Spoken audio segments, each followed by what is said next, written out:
देश के बढ़त बेरोजगारी, भूखमरी और महंगाई देखते हुए यही सावन के पावन महीना में एगो भक्त ओ बाबा के दरबार में पहुंचल बा और जाके बाबा से कैसे विनती करता आई तनी गीत के माध्यम से सुनी।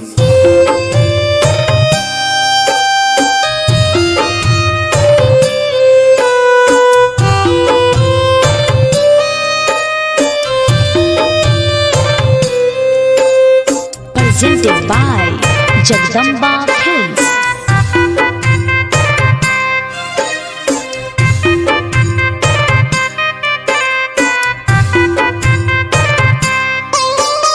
होता भूखमरिया, बढ़ता बेरोजगारिया, दुख नहीं सहले सहा। होता भूखमरिया, बढ़ता बेरोजगारिया, दुख नहीं सहले सहाय। भोले बाबा कहरी कमनो रे उपैया महंगैया बड़ी दूर चल जाए। भोले बाबा कहरी कवनो वैसन उपैया महंगैया कहीं दूर चल जाए।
ऐसन भइल समैया केहू ना पूछबैया, आजकल मन बिक जाए। भोले बाबा कहरी कवनो ऐसन उपैया महंगैया बड़ी दूर चल जाए।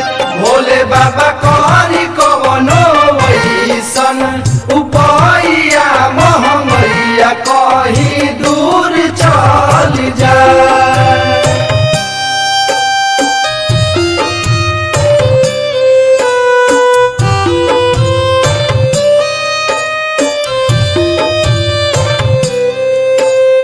Presented by Jagdamba Films.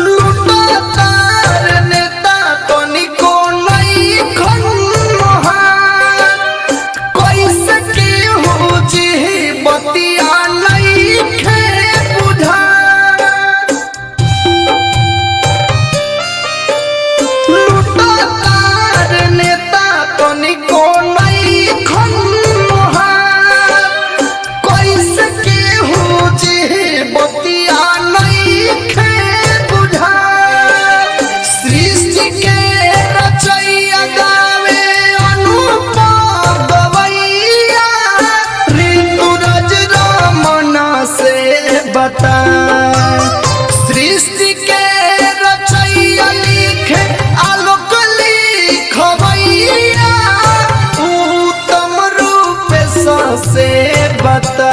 Bhole बाबा कहरी कवनो रे उपैया महंगैया बड़ी दूर चल जाए। भोले बाबा